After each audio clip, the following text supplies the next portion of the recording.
VPS Lakeshore SKN40 Kerala യാത്ര സമാപനം. കോഴിക്കോട് ബീച്ചിൽ ഏപ്രിൽ 20 ഞായറാഴ്ച വൈകുന്നേരം 4 മണിക്ക്.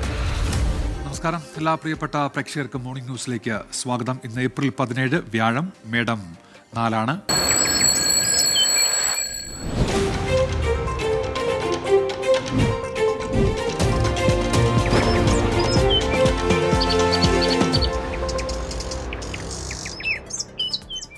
മോർണിംഗ് ന്യൂസിലേക്ക് വിശദമായി എത്തുമ്പോൾ നമ്മൾ ആദ്യം പോകുന്നത് എറണാകുളം വടക്കൻ പറവൂരിൽ നിന്നുള്ള തീപിടുത്ത വാർത്തയിലേക്കാണ്. അവിടെ വെടിമറയിലാണ് പ്ലാസ്റ്റിക് ഗോഡൌണിൽ തീപിടുത്തമുണ്ടായത്. ഇന്നലെ രാത്രി 12 മണിയോടെയായിരുന്നു തീപിടുത്തം. ഇപ്പോഴും പൂർണ്ണമായി നിയന്ത്രണ വിധേയമായിട്ടില്ല. ആൻമരിയ സണ്ണി വിവരങ്ങളുമായി ഇപ്പോൾ ചേരുന്നുണ്ട് കൊച്ചിയിൽ നിന്ന്. ആൻമരിയ, പൂർണ്ണമായും തീ നിയന്ത്രണ വിധേയമാക്കാൻ കഴിഞ്ഞിട്ടുണ്ടോ? എന്തൊക്കെയാണ് ഫയർഫോഴ്സ് നൽകുന്ന വിവരങ്ങൾ? ആൻമരിയ. ഉന്മേഷ്, തീ ഒരു താൽക്കാലികമായി നിയന്ത്രണ വിധേയമാണെങ്കിൽ പോലും പൂർണ്ണമായിട്ടും തീ അണയ്ക്കാനായിട്ട് ഇതുവരെ സാധിച്ചിട്ടില്ല. ഈ ആലുവയിൽ നിന്നടക്കമുള്ള ഫയർഫോഴ്സ് യൂണിറ്റ് എത്തി തീ അണയ്ക്കാൻ വേണ്ടിയിട്ടുള്ള ശ്രമങ്ങളെല്ലാം തുടർന്നുകൊണ്ടിരിക്കുകയാണ്. ഫയർഫോഴ്സ് മാത്രമല്ല, പ്രദേശത്തുള്ള ജനങ്ങൾ, അതായത് അത്യാവശ്യം ആളുകളെല്ലാം താമസിക്കുന്ന ഒരു സ്ഥലം കൂടിയാണ് ഇത്. പ്ലാസ്റ്റിക് ഗോഡൌൺ ആണ്. ഈ സാധനങ്ങൾ കയറ്റിവിടുന്ന, പ്ലാസ്റ്റിക്കിൽ കയറ്റിവിടുന്ന ഒരു പ്ലാസ്റ്റിക് ഗോഡൌൺ കൂടിയാണ് ഇത്. അതുകൊണ്ട് തന്നെ ഈ തീ അണയ്ക്കാനായിട്ട് ശ്രമിച്ചിട്ടുണ്ടെങ്കിലും പിന്നെ ഈ പ്ലാസ്റ്റിക് ആയതുകൊണ്ട് തന്നെ ഉരുക്കി പിന്നെയും തീ ിരിക്കുകയാണെന്നാണ് ഫയർഫോഴ്സ് പറയുന്നത്. എന്തായാലും തീ ഇപ്പോൾ താൽക്കാലികമായ ഒരു നിയന്ത്രണ വിധേയമാണെങ്കിലും പൂർണ്ണമായിട്ടും അണയ്ക്കാനായിട്ട് സാധിച്ചിട്ടില്ല. എന്തുകൊണ്ടാണ് ഈ രീതിയിൽ ഒരു തീപിടുത്തം ഉണ്ടായത് എന്ന കാര്യം കൃത്യമായിട്ട് വ്യക്തതയില്ല. ഇതുവരെ ഒരു വ്യക്തത ഉണ്ടായിട്ടില്ല. ഈ തീപിടിക്കുന്ന ഒരു സമയത്ത് ഏകദേശം ഇന്നലെ അർദ്ധരാത്രി ഒരു 12 മണിക്ക് ശേഷമാണ് തീപിടുത്തം ഉണ്ടാകുന്നത്. ഈ തീ പിടിക്കുന്ന സമയത്ത് അവിടെ ജീവനക്കാരുണ്ടായിരുന്നു. പക്ഷേ ഈ ഒരു ഭാഗത്ത് നിന്ന് തീ പുക ഉയരുന്നത് കണ്ട് ജീവനക്കാർ അവിടെ നിന്ന് ഇറങ്ങി ഓടിയത് കൊണ്ടാണ് വലിയൊരു ദുരന്തം ഉണ്ടാവാതിരുന്നത്. നിരവധി ആളുകൾ ജോലി ചെയ്യുന്ന ഒരു സ്ഥലം കൂടിയാണ് ഇവിടെ. എന്തായാലും തീപിടുത്തത്തിന്റെ കാരണം ഇതുവരെ വ്യക്തമായിട്ടില്ല. തീ ഒരു താൽക്കാലികമായി നിയന്ത്രണ വിധേയമാണെങ്കിൽ പോലും പൂർണ്ണമായിട്ടും അണയ്ക്കാനും സാധിച്ചിട്ടില്ല. ഉന്മേഷ്. ശരി, ആൻമരിയ സണ്ണിയാണ് കൊച്ചിയിൽ നിന്ന് വിവരങ്ങൾ നൽകിയത്.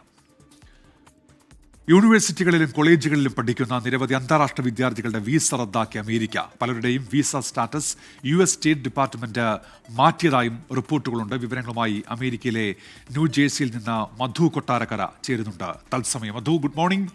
എന്താണ് പുതിയ നടപടികൾ ട്രംപിന്റെ? മധു. Good morning Unmesh. ഇത് നമുക്ക് പുതിയ നടപടി എന്ന് പറയാൻ സാധിക്കത്തില്ല. ഈ വിവരങ്ങൾ ഇപ്പോഴാണ് പുറത്തു വന്നിരിക്കുന്നത്. അമേരിക്കയിൽ വിദ്യാഭ്യാസത്തിനായി എത്തിയ വിദ്യാർത്ഥികളുടെ വിസ വലിയ തോതിൽ US ഗവൺമെന്റ് റദ്ദാക്കി തുടങ്ങി എന്നുള്ള വാർത്തകളാണ് നമ്മെ തേടിയെത്തുന്നത്. പലരുടെയും നിലവിലെ വിസ സ്റ്റാറ്റസിന് മാറ്റം വരുത്തുകയും ചെയ്തിട്ടുണ്ട്. ഇതിനോടകം 600-ലധികം ഇന്റർനാഷണൽ സ്റ്റുഡൻസിനാണ് വിസ നഷ്ടമായിരിക്കുന്നത്. ഇതിൽ അടുത്ത കാലത്ത് പഠനം പൂർത്തിയാക്കിയവരും ഉണ്ട്. ഏതാണ്ട് 210-ലധികം കോളേജുകളിലും യൂണിവേഴ്സിറ്റികളിലും പഠിക്കുന്ന വിദ്യാർത്ഥികളുടെ നിലവിലെ വിസയിൽ ഇതിനോടകം മാറ്റവും വരുത്തിയിട്ടുണ്ട്. ഈ F1 അല്ലെങ്കിൽ J1 വിസകളിലാണ് ഈ മാറ്റം വന്നിരിക്കുന്നതെന്നാണ് ഈ വിദ്യാഭ്യാസ സ്ഥാപന മേധാവികൾ പറയുന്നത്. പലർക്കും ഈ വിസ നഷ്ടമായത് വിദ്യാർത്ഥി പ്രക്ഷോഭങ്ങളിലൊക്കെ പങ്കെടുത്തതിന്റെ പേരിലാണ്. ന്യൂയോർക്കിലൊക്കെ നമുക്കറിയാം കഴിഞ്ഞ വർഷം വലിയ പ്രക്ഷോഭങ്ങൾ നടന്നിരുന്നു. പ്രത്യേകിച്ച് ഗസ യുദ്ധവുമായി ബന്ധപ്പെട്ടുള്ള പ്രക്ഷോഭങ്ങൾ, അതുപോലെ ചെറിയ ക്രിമിനൽ കുറ്റങ്ങളിൽ പെട്ടവർക്കും വിസ നഷ്ടമായിട്ടുണ്ടെന്നുള്ള റിപ്പോർട്ടുകളുണ്ട്. പല വിദ്യാഭ്യാസ സ്ഥാപനങ്ങൾക്കും ഈ വിസ വിദ്യാർത്ഥികൾക്ക് എന്തിന്റെ പേരിലാണ് നഷ്ടപ്പെട്ടത് എന്ന് അവർക്ക് ഇപ്പോഴും അറിയത്തില്ല. ഉടൻ തന്നെ ഔദ്യോഗികമായ ഒരു അറിയിപ്പ് ഇതുമായി ബന്ധപ്പെട്ട് അവർക്ക് ലഭിക്കും എന്നുള്ളൊരു പ്രതീക്ഷയിലാണ് ഈ സ്ഥാപന മേധാവികൾ. ഈ കഴിഞ്ഞ മാസം US സ്റ്റേറ്റ് ഡിപ്പാർട്ട്മെന്റിന്റെ ഒരു പ്രോഗ്രാം ഉണ്ടായിരുന്നു, ക്യാച്ച് ആൻഡ് റിവോക്ക് പ്രോഗ്രാം. ഈ പ്രോഗ്രാമിന്റെ പേരിൽ തന്നെ 300ഓളം വിദ്യാർത്ഥികൾക്ക് വിസ നഷ്ടപ്പെട്ടെന്നുള്ള റിപ്പോർട്ടുകൾ ഉണ്ടായിരുന്നു. അതായത് സ്റ്റേറ്റ് ഡിപ്പാർട്ട്മെന്റ് പുതുതായി ആരംഭിച്ച ഈ പ്രോഗ്രാം ഈ ഭാഗികമായി ആർട്ടിഫിഷ്യൽ ഇന്റലിജൻസ് ഒക്കെ ഉപയോഗിച്ച് പ്രവർത്തിക്കുന്നതാണെന്ന് പറയപ്പെടുന്നു. ഈ അമേരിക്കയിൽ നിന്നുകൊണ്ട് ഹമാസിനെയോ അല്ലെങ്കിൽ ഏതെങ്കിലും ഭീകര ഗ്രൂപ്പുകളെയൊക്കെ പിന്തുണയ്ക്കുന്നതായി തോന്നുകയാണെങ്കിൽ ആ വിദേശ പൗരന്മാരെ അല്ലെ വിദ്യാർത്ഥികളെ കണ്ടെത്തി അവരുടെ വിസ റദ്ദാക്കുന്നതിനായി സോഷ്യൽ മീഡിയയിലൊക്കെ അന്വേഷണം നടത്തിയതായിട്ടുള്ള റിപ്പോർട്ടുകൾ ഉണ്ടായിരുന്നു. ഉന്മേഷ്. ശരി, മധു കൊട്ടാരക്കരയാണ് അമേരിക്കയിലെ ന്യൂജേഴ്സിയിൽ നിന്ന് വിവരങ്ങൾ നൽകിയത്.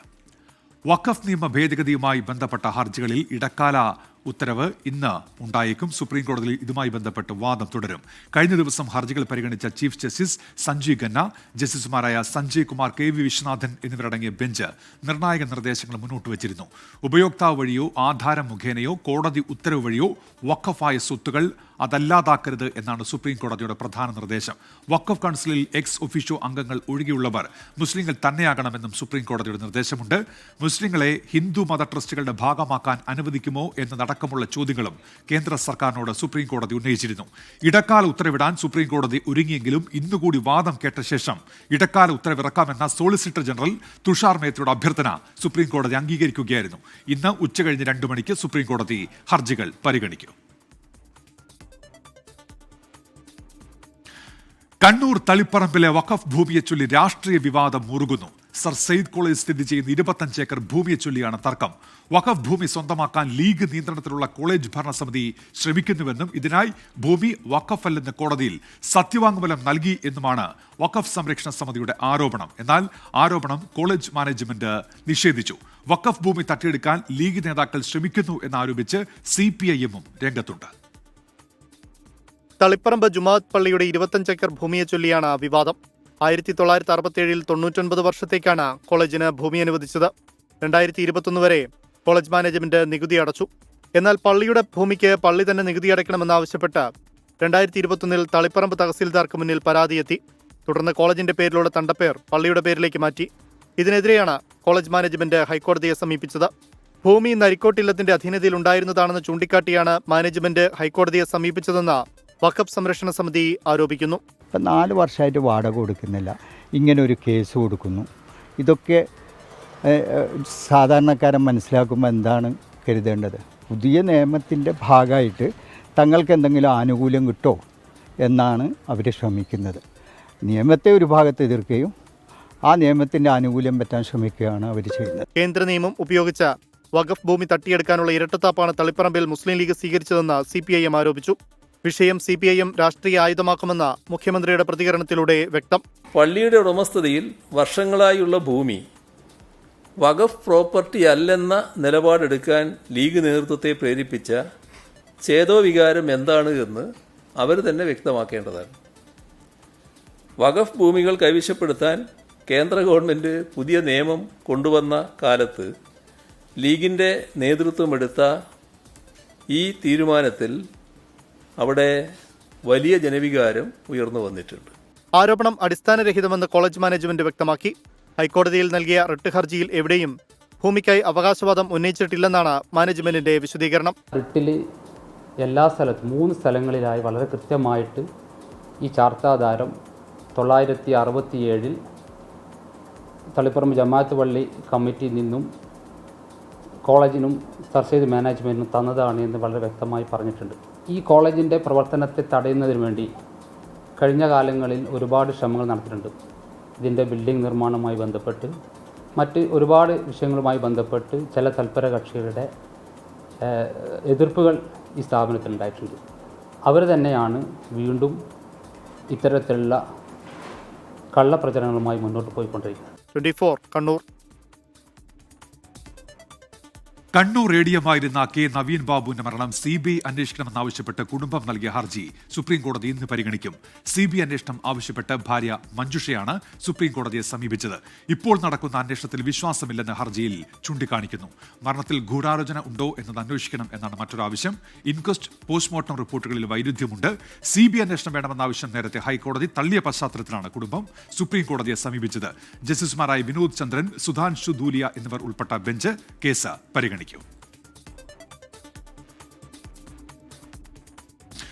ലഹരിക്കും അക്രമത്തിനുമെതിരെ 24 chief editor R. Sreekandan Nair നയിക്കുന്ന കേരള യാത്ര കണ്ണൂർ ജില്ലയിൽ.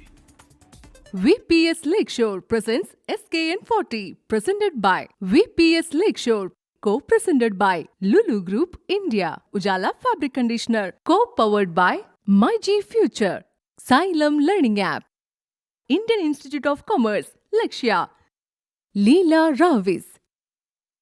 Celebrating partners Joya Lucas, Jain Deemed to be University Kochi, Crown Plaza, Kochi, VKC Dibon, Swayamvara Silks, NIMS, a unit of NI Educational Trust, MGM Group of Educational Institutions, Medimix, Rich Max Finvest, Region Care, Benny's Royal Tours Private Limited, Pyramid Agro Multi-State Cooperative Society Limited, G-Tech Computer Education. Milma, new Rajasthan marbles.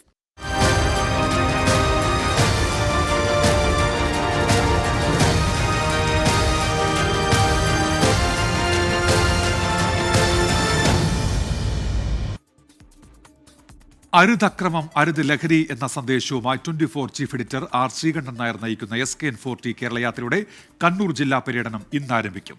രാവിലെ 7 മണിക്ക് Thalassery municipal സ്റ്റേഡിയത്തിൽ നിന്ന് good morning with R Sreekantan Nair ഷോയോടെയാണ് തുടക്കം. പൊതുജനങ്ങളും സാമൂഹിക രാഷ്ട്രീയ കലാ സാംസ്കാരിക രംഗത്തെ പ്രമുഖരും യാത്രയുടെ ഭാഗമാകും. തലശ്ശേരി പഴയ bus stand, government Brennen higher secondary school, Panoor PR memorial higher secondary school എന്നിവിടങ്ങളിലും പര്യടനമുണ്ടാകും. വൈകിട്ട് 6 മണിക്ക് ചിറക്കുനിയിലാണ് ഇന്നത്തെ സമാപനം. നാളെയും കണ്ണൂർ ജില്ലയിലാണ് യാത്ര. 24-ന്റെ ലഹരി വിരുദ്ധ പോരാട്ടത്തിൽ അണിചേർന്ന് ഓസ്ട്രേലിയൻ പ്രവാസി മലയാളികളും. ലഹരിക്കെതിരെ പടയോട്ടം എന്ന പേരിൽ സോക്കർ മത്സരം സംഘടിപ്പിച്ചുകൊണ്ടാണ് പ്രവാസികൾ ബോധവൽക്കരണം തുടങ്ങിയത്. സ്വരാജ് സെബാസ്റ്റ്യൻ തയ്യാറാക്കിയ റിപ്പോർട്ടിലേക്ക്. കേരള നാട്ടിലെ ലഹരി മരുന്ന് ഉപയോഗത്തിനെതിരായി 24 ചാനൽ നടത്തുന്ന പോരാട്ടത്തിന്റെ പ്രതിധ്വനികൾ കടലുകൾ കടക്കുകയാണ്. ഓസ്ട്രേലിയയിലെ ഇപ്സ്വിച്ചിൽ നിന്നുള്ള ഒരു കൂട്ടം മലയാളികളാണ് 24 ചാനലിന് ഐക്യദാർഢ്യം പ്രഖ്യാപിച്ചുകൊണ്ട് ജന്മനാട്ടിലെ ലഹരി മരുന്ന് ഉപയോഗത്തിനെതിരായി രംഗത്ത് വന്നിരിക്കുന്നത്. ലഹരി മരുന്നുകളുടെ ഉപയോഗം ലോകത്തെവിടെയായിരുന്നാലും വിനാശകരമാണെന്ന് ഉറക്കി പറയുകയാണ് ഓസ്ട്രേലിയയിലെ പ്രവാസി മലയാളികൾ. ചാനൽ 24 നടത്തുന്ന ലഹരിക്കെതിരെയുള്ള ഈ യുദ്ധത്തിൽ ഇപ്സ്വിച്ച് മലയാളി അസോസിയേഷനും ഇപ്സ്വിച്ച് യുണൈറ്റഡ് സ്പോർട്ടിംഗ് ക്ലബും പങ്കുചേരുന്നു. ഇപ്സ്വിച്ച് മലയാളി അസോസിയേഷനും യുണൈറ്റഡ് സ്പോർട്ടിംഗ് ക്ലബും ചേർന്നാണ് ഫുട്ബോളാണ് ലഹരി എന്ന സന്ദേശവുമായി ലഹരിക്കെതിരെ സോക്കർ മത്സരം സംഘടിപ്പിച്ചത്. ലോകമെങ്ങും വർദ്ധിച്ചു വരുന്ന ലഹരിക്കെതിരെ ഇന്ന് ലോകത്തിലുള്ള എല്ലാ മലയാളി സമൂഹവും തങ്ങളുടെ തലമുറയെ സേവ് ചെയ്യാൻ വേണ്ടി ഒന്നിച്ചുകൂടുന്ന ഈ നിമിഷം ലഹരിക്കെതിരെ ഒരു പടയോട്ടവുമായി നമ്മുടെ SKN നയിക്കുന്ന ലഹരി വിരുദ്ധ ജാഥ, അതിന് ഓസ്ട്രേലിയയിൽ നിന്നും ഞങ്ങളുടെ എല്ലാവിധ അഭിവാദ്യങ്ങളും സപ്പോർട്ടും ആശംസയും ഞങ്ങൾ ഈ അവസരത്തിൽ നൽകിക്കൊണ്ട് ഇപ്സ്വിച്ച് മലയാളി അസോസിയേഷൻ ലഹരി വിരുദ്ധ പടയോട്ടവുമായി 2025 അതിശക്തമായിട്ട് മുമ്പോട്ട് പോവുകയാണ്. ലഹരിയുടെ നീരാളിപ്പിടുത്തത്തിൽ നിന്ന് കൗമാര യൗവനങ്ങളെ അകറ്റി നിർത്താൻ കായിക വേദികളെ ഉണർത്തുകയാണ് ലക്ഷ്യം. ലഹരിക്കെതിരായ പോരാട്ടത്തിൽ 24 ചാനലിനും ചീഫ് എഡിറ്റർ SKNനുമൊപ്പം അണിചേരുന്നതായി പരിപാടിക്ക് നേതൃത്വം കൊടുത്തവർ പറഞ്ഞു. വർദ്ധിച്ചു വരുന്ന ലഹരി ഇന്ന് കേരളത്തിൽ മാത്രമല്ല ലോകമെമ്പാടുമുള്ള യുവജനങ്ങളെ കാർന്നു തരുന്നതാണ് ഈ ലഹരി. ആ ലഹരിക്കെതിരെ ഇന്നിവിടെ ഇപ്സ്വിച്ച് മലയാളി അസോസിയേഷനും ഇപ്സ്വിച്ച് യുണൈറ്റഡ് സ്പോർട്ടിംഗ് ക്ലബും സംയുക്തമായി നടക്കുന്ന സ്പോർട്ടിംഗ് ഇവൻറ്റിലൂടെ നമ്മൾ നാട്ടിൽ നടന്നുകൊണ്ടിരിക്കുന്ന SKN നേതൃത്വം നൽകുന്ന 24 ചാനൽ നേതൃത്വം നൽകുന്ന ലഹരി വിരുദ്ധ ക്യാമ്പയിന് എല്ലാവിധ അഭിവാദ്യങ്ങളും നേർന്നുകൊള്ളുന്നു. ലഹരിക്കെതിരായ ബോധവൽക്കരണത്തിൽ കായിക മേഖലയിലേക്ക് കൂടുതൽ യുവജനങ്ങളെ കൊണ്ടുവരാനുള്ള തയ്യാറെടുപ്പിലാണ് സംഘാടകർ. സമകാലീന കേരളത്തിൽ ലഹരിക്കെതിരായ പോരാട്ടം അത്യന്താപേക്ഷിതമാണ് എന്ന പ്രഖ്യാപനം കൂടിയായിരുന്നു പ്രവാസ ലോകത്ത് പടയോട്ടം എന്ന പേരിൽ സംഘടിപ്പിക്കപ്പെട്ട ഈ ഫുട്ബോൾ മത്സര കൂട്ടായ്മ. ഓസ്ട്രേലിയയിൽ നിന്നും സ്വരാജ് സെബാസ്റ്റ്യൻ, 24. രണ്ട് വാർത്തകൾ ഇതിനിടയിൽ വരുന്നുണ്ട്. ഫേസ്ബുക്ക് പോസ്റ്റുമായി വീണ്ടും N പ്രശാന്ത് IS രംഗത്തെത്തിയിരിക്കുന്നു. ഹിയറിംഗിൽ പറഞ്ഞ കാര്യങ്ങൾ പങ്കുവച്ചാണ് അദ്ദേഹത്തിന്റെ പുതിയ ഫേസ്ബുക്ക് പോസ്റ്റ്. താൻ സർക്കാരിനെതിരെ ഇതുവരെ കേസ് കൊടുത്തിട്ടില്ല, അതിനുള്ള സാഹചര്യം സൃഷ്ടിക്കരുത് എന്നാണ് N പ്രശാന്ത് ഇതിൽ പറയുന്നത്. മറ്റൊരു വാർത്ത വരുന്നത് കോഴിക്കോട് നിന്നാണ്. അവിടെ കൊയിലാണ്ടിയിൽ ഉണ്ടായൊരു തീപിടുത്തത്തിന്റെ വാർത്ത സമീർ C മുഹമ്മദ് അറിയിക്കുന്നുണ്ട്. വിറകുപുരയ്ക്ക് തീപിടിച്ചതാണ്. കൊയിലാണ്ടി ഫയർഫോഴ്സ് എത്തി തീ അണച്ചു എന്നാണ് അദ്ദേഹം അറിയിക്കുന്നത്. മുതലപ്പൊഴിയിൽ ജില്ലാ കളക്ടറുടെ നേതൃത്വത്തിൽ ഇന്ന് പൊഴിമുറിക്കൽ നടപടി തുടങ്ങും. ദുരന്ത നിവാരണ നിയമപ്രകാരം പോലീസ് സാന്നിധ്യത്തിലായിരിക്കും രാവിലെ 9 മണിയോടെ പൊഴിമുറിക്കുക. എന്നാൽ പൊഴിമുറിക്കാൻ അനുവദിക്കില്ല എന്ന നിലപാടിൽ ഉറച്ചു നിൽക്കുകയാണ് മത്സ്യത്തൊഴിലാളികൾ. ഉദ്യോഗസ്ഥരെത്തിയാൽ പ്രതിരോധിക്കാനാണ് തീരുമാനം. മണ്ണ് നീക്കം ചെയ്യാതെ പൊഴിമുറിക്കുന്നത് കണ്ണിൽ പൊടിയിടാൻ എന്നാണ് വിശദീകരണം. ഇന്നലെ ഫിഷറീസ് മന്ത്രിയുടെ അധ്യക്ഷതയിൽ നടന്ന ചർച്ചയിലാണ് പൊഴിമുറിക്കാൻ തീരുമാനമെടുത്തത്. മണൽ മൂടിയതിനെ തുടർന്ന് പ്രദേശത്തെ 5 പഞ്ചായത്തുകളിൽ വെള്ളക്കെട്ടും രൂപപ്പെട്ടിരുന്നു.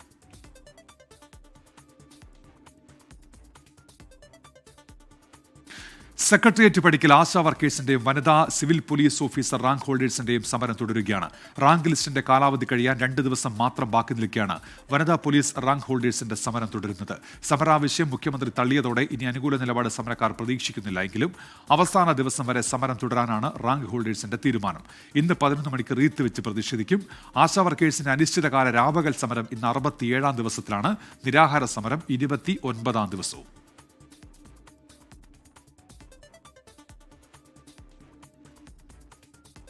ഹൈക്കോടതി അഭിഭാഷകൻ PG മനു ആത്മഹത്യ ചെയ്ത സംഭവത്തിൽ മൂവാറ്റുപുഴ സ്വദേശി ജോൺസൺ അറസ്റ്റിൽ. ജോൺസന്റെ നിരന്തര സമ്മർദ്ദമാണ് PG മനുവിന്റെ ആത്മഹത്യയിലേക്ക് നയിച്ചത് എന്നാണ് പോലീസിന്റെ കണ്ടെത്തൽ. PG മനു മാപ്പ് പറയുന്ന വീഡിയോ ചിത്രീകരിച്ചതും സമൂഹ മാധ്യമങ്ങളിൽ പ്രചരിപ്പിച്ചതും ജോൺസണാണെന്ന് പോലീസ് കണ്ടെത്തി. 2024 നവംബറിൽ പരാതി ഒത്തീർപ്പാക്കാമെന്ന് പറഞ്ഞ് ജോൺസന്റെ എറണാകുളത്തെ വീട്ടിൽ വിളിച്ചു വരുത്തിയാണ് വീഡിയോ ചിത്രീകരിച്ചത് എന്ന് പോലീസ് പറയുന്നു. എറണാകുളം പിറവത്ത് ഒളിവിൽ കഴിയുകയായിരുന്ന ജോൺസനെ കൊല്ലം വെസ്റ്റ് പോലീസാണ് കസ്റ്റഡിയിലെടുത്തത്.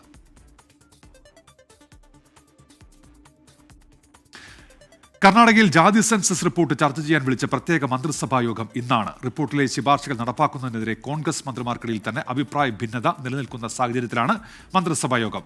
ജാതി സെൻസസ് റിപ്പോർട്ടിൽ സംസ്ഥാനത്തെ 70% പേർ OBC വിഭാഗത്തിൽപ്പെട്ടവരാണെന്ന് കണ്ടെത്തിയിരുന്നു. 21% പേർ പട്ടികജാതി പട്ടികവർഗ വിഭാഗത്തിൽപ്പെട്ടവരും. റിപ്പോർട്ട് പുറത്തുവിടരുത് എന്നാവശ്യപ്പെട്ട് വൊക്കലിംഗ ലിംഗായത്ത് വിഭാഗങ്ങൾ സർക്കാരിനെ സമ്മർദ്ദത്തിലാക്കുന്നുണ്ട്. ഇന്ന് പെസഹ വ്യാഴമാണ്. ലോകമെമ്പാടുമുള്ള ക്രൈസ്തവർ യേശുക്രിസ്തുവിന്റെ അന്ത്യത്താഴത്തിന്റെ ഓർമ്മ പുതുക്കി പള്ളികളിൽ പ്രത്യേക പ്രാർത്ഥനകൾ നടത്തും. ക്രൈസ്തവ ദേവാലയങ്ങളിൽ ഇന്ന് കാൽകഴുകൽ ശുശ്രൂഷകളും നടക്കും. ആൻമരിയ സണ്ണി ഇപ്പോൾ കാക്കനാട് സെന്റ് ഫ്രാൻസിസ് അസീസി പള്ളിയിൽ നിന്ന് തത്സമയം ചേരുന്നുണ്ട്. ആൻമരിയ, എന്തൊക്കെയാണ് വിവരങ്ങൾ?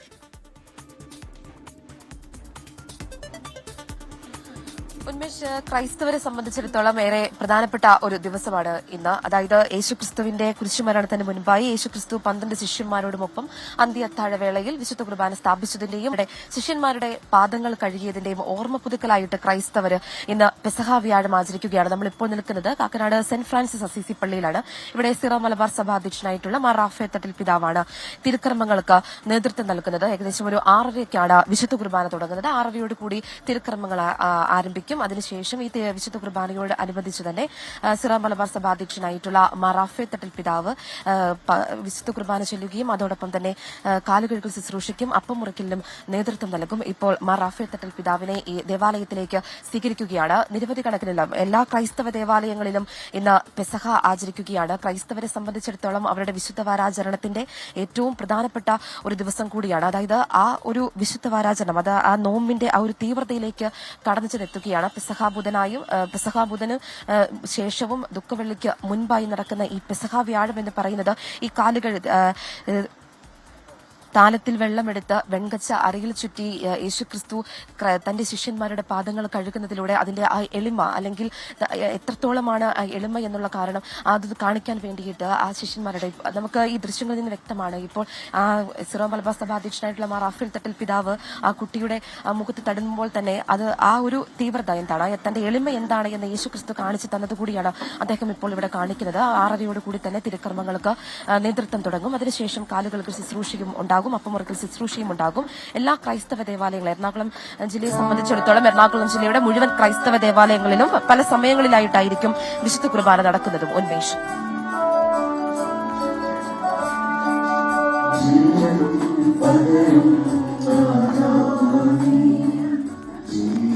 ആൻമരിയ സണ്ണിയാണ് ഇപ്പോൾ വിവരങ്ങൾ നൽകിയത്. കാക്കനാട് സെന്റ് ഫ്രാൻസിസ് അസീസി പള്ളിയിൽ നിന്നുള്ള വിവരങ്ങൾ നൽകിയത്. അവിടെയും ഇതുമായി ബന്ധപ്പെട്ട പ്രത്യേക പ്രാർത്ഥനകൾ നടക്കാൻ പോവുകയാണ്. വീണ്ടും ഫേസ്ബുക്ക് പോസ്റ്റുമായി N പ്രശാന്ത് IAS ഇപ്പോൾ രംഗത്തെത്തിയിരിക്കുന്നു. ചീഫ് സെക്രട്ടറിയുടെ ഹിയറിംഗിലെ വിവരങ്ങൾ പങ്കുവച്ചാണ് പുതിയ ഫേസ്ബുക്ക് പോസ്റ്റ്. വിശദാംശങ്ങളുമായി സലീം മാലിക്കാണ് തിരുവനന്തപുരത്ത് ചേരുന്നത്. സലീം, എന്താണ് അദ്ദേഹത്തിന്റെ പുതിയ FB പോസ്റ്റിൽ പറയുന്നത്? Salim. Unmesh, N Prashanth IAS Facebook പോസ്റ്റിലൂടെയുള്ള സർക്കാരിനെതിരായ യുദ്ധം അവസാനിപ്പിക്കുന്നില്ല എന്നുള്ളതാണ്. ഇന്നലെ ചീഫ് സെക്രട്ടറിയുമായി ഹിയറിംഗ് ഉണ്ടായിരുന്നു. അച്ചടക്ക നടപടിയുടെ ഭാഗമായിരുന്നു ആ ഹിയറിംഗ് ഉണ്ടായിരുന്നത്. ആ ഹിയറിംഗിൽ ആദ്യം തന്നെ അത് ലൈവ് സ്ട്രീം ചെയ്യണമെന്നും വീഡിയോ റെക്കോർഡ് ചെയ്യണമെന്നുള്ള N പ്രശാന്ത് ആവശ്യം ഉന്നയിച്ചിരുന്നു. ആ ആവശ്യം അംഗീകരിച്ചിരുന്നില്ല. അതിനു പിന്നാലെയാണ് ഈ ഹിയറിംഗ് കഴിഞ്ഞതിന് ശേഷം ആ ഹിയറിംഗിലെ വിവരങ്ങൾ പങ്കുവെച്ചുകൊണ്ട് ഒരു ഫേസ്ബുക്ക് പോസ്റ്റ് ഇട്ടിരിക്കുന്നത്. ആ ഫേസ്ബുക്ക് പോസ്റ്റിൽ ഈ ഹിയറിംഗിൽ സംഭവിച്ച കാര്യങ്ങൾ തിരക്കിക്കൊണ്ട് പല ആളുകളും തന്നെ ബന്ധപ്പെടുന്നുണ്ട്. അക്കാര്യങ്ങൾ വിശദീകരിക്കാനാണ് ഈ കുറിപ്പ് എന്ന് പറഞ്ഞുകൊണ്ടാണ് ഈ ഫേസ്ബുക്ക് പോസ്റ്റ് അദ്ദേഹം പങ്കുവെക്കുന്നത്. അതിൽ പ്രധാനമായും പറയുന്നത് ആ പോസ്റ്റിലുണ്ടായിരുന്ന ഹിയറിംഗിൽ നടന്ന സംഭവങ്ങൾ, അതായത് അദ്ദേഹത്തിന്റെ ആവശ്യങ്ങളൊക്കെയാണ് അദ്ദേഹം അക്കമിട്ട് പറയുന്നത്. 5 കാര്യങ്ങളാണ് അദ്ദേഹം അതിൽ പറയുന്നത്. അതിൽ ഏറ്റവും പ്രധാനപ്പെട്ട കാര്യം അകാരണമായും നിയമവിരുദ്ധമായും 2022 മുതൽ തടഞ്ഞു വെച്ച തന്റെ പ്രൊമോഷൻ ഉടനടി നൽകണം, ഓരോ ഫയലും ഓരോ ജീവനെടുക്കാനുള്ള അവസരമായി കാണരുത് എന്നുള്ളതാണ്. രണ്ടാമത്തെ കാര്യമായി പറയുന്നത് ഭരണഘടനാ വിരുദ്ധമായും അഖിലേന്ത്യാ സർവീസ് ചട്ടങ്ങൾക്ക് വിരുദ്ധമായും ഫേസ്ബുക്ക് പോസ്റ്റിന്റെ പേരിൽ ഒരു അന്വേഷണം തുടങ്ങാനുള്ളത് പ്രഹസനമാണ്, ആ തീരുമാനം അവസാനിപ്പിക്കണം എന്നുള്ളതാണ്. മൂന്നാമത്തെ കാര്യം ഡോക്ടർ ജയതിലകനും ഗോപാലകൃഷ്ണനും മാതൃഭൂമിക്കുമെതിരെ ക്രിമിനൽ ഗൂഢാലോചനയും വ്യാജരേഖ സൃഷ്ടിക്കലും സർക്കാർ രേഖയിൽ കൃത്രിമം കാണിക്കലും ഉൾപ്പെടെയുള്ള കുറ്റകൃത്യങ്ങൾക്ക് കേസെടുക്കണം എന്നുള്ളതാണ്. നാലാമതായി പറയുന്നത് ചട്ടങ്ങളും നിയമങ്ങളും സർക്കാരിനും ബാധകമാണ്, അതുകൊണ്ട് തന്നെ അതിന് വിപരീതമായി പ്രവർത്തിച്ചിട്ട് എന്നാ താൻ പോയി കേസുകൊട് എന്ന് പറയുന്നത് നീതിയുക്തമായ ഭരണ സംവിധാനത്തിന് ഭൂഷണമല്ല. സർക്കാരിനെതിരെ താൻ ഇതുവരെ ഒരു കേസും കൊടുത്തിട്ടില്ല, ദയവായി അതിന് സാഹചര്യം ഒരുക്കരുത് എന്നും എൻ പ്രശാന്ത് IAS പറയുന്നു. ഏറ്റവും അവസാനമായി പറയുന്നത് ഇത്രയും കാര്യങ്ങളൊന്നും പരിഹരിക്കാതെ തന്റെ സസ്പെൻഷൻ തിരക്കിട്ട് പിൻവലിക്കണമെന്നൊരു ആവശ്യവുമില്ല. സർക്കാർ സംവിധാനങ്ങൾക്ക് പുറത്ത് ശ്വാസം മുട്ടാൻ താൻ ഗോപാലകൃഷ്ണനല്ല എന്നൊരു പരിഹാസത്തോടു കൂടിയാണ് അദ്ദേഹം ആ ഫേസ്ബുക്ക് പോസ്റ്റ് അവസാനിപ്പിക്കുന്നത്. ഉന്മേഷ്. ശരി, സലീം മാലിക്കാണ് തിരുവനന്തപുരത്ത് നിന്ന് വാർത്തയുടെ വിശദാംശങ്ങൾ നൽകിയത്. ഇപ്പോൾ ഒരു വാർത്ത കോഴിക്കോട് നിന്ന് വരുന്ന ലഹരി മാഫിയ സംഘത്തിന്റെ ആക്രമണം. കോഴിക്കോട് ലഹരി വിരുദ്ധ സമിതി അംഗത്തിന് നേരെയാണ് ആക്രമണം ഉണ്ടായത്. കട്ടിപ്പാറ സ്വദേശി മുഹമ്മദിനാണ് മർദ്ദനമേറ്റത് എന്ന് സമീർ സി മുഹമ്മദ് അറിയിക്കുന്നുണ്ട്. കാസർഗോഡ് കോൺഗ്രസ് പ്രവർത്തകന്റെ വീട്ടുമതിലും കൃഷിയും CPIM പ്രവർത്തകർ നശിപ്പിച്ചുവെന്ന് പരാതി. സംഭവത്തിൽ CPIM ബ്രാഞ്ച് സെക്രട്ടറി ഉൾപ്പെടെ 10 പേർക്കെതിരെ പോലീസ് കേസെടുത്തു.